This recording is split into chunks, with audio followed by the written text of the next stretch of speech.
பேய் வீட்டுல ஒரு நாள் இரவு தங்குனா 52,000 வரை சம்பளம் கொடுப்பாங்க. ஆனா ஒரு சின்ன கண்டிஷன் இருக்கு. அது என்ன தெரியுமா?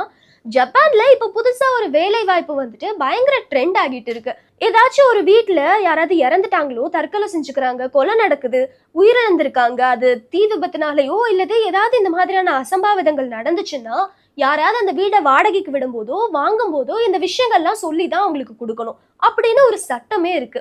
இந்த மாதிரியான வீடுகள் வந்துட்டு நெறைய வீடுகள் தனித்து விடப்பட்டதுனால, இப்ப ஓனர்ஸ்க்குலாம் என்ன பண்றதுன்னே புரியல. இத வந்துட்டு சால்வ் பண்ற விதமா தனியார் நிறுவனங்கள்லாம் என்ன பண்ணியிருக்காங்க அப்படின்னு பார்த்தீங்கன்னா, ஒருத்தர ஹையர் பண்ணி, ஒரு நாள் வீட்ல வந்துட்டு ஃபுல்லா இரவுல அங்க இருக்கணும். அவர வந்துட்டு தீவிரமான கண்காணிப்புல வச்சிருப்பாங்க. கேமரா இந்த மாதிரி எல்லாம் வச்சு அவர வந்துட்டு பார்த்துட்டு இருப்பாங்க. ஏதாவது பாராநார்மல் ஆக்டிவிட்டீஸ் இருக்கா அப்படிங்கிறதையும் பார்ப்பாங்க. இது எதுவுமே நடக்கலன்னா, அந்த வீட்டுக்கு கோஸ்ட் ஃப்ரீ சர்டிஃபிகேட்ன்னு ஒரு சர்டிஃபிகேட் கொடுப்பாங்க. இது நல்லா வந்துட்டு பயன்படுற ஒரு விஷயமா இருக்கு அப்படின்னு சொல்லி, இந்த விஷயத்த என்கரேஜ் பண்ணிட்டு வராங்க.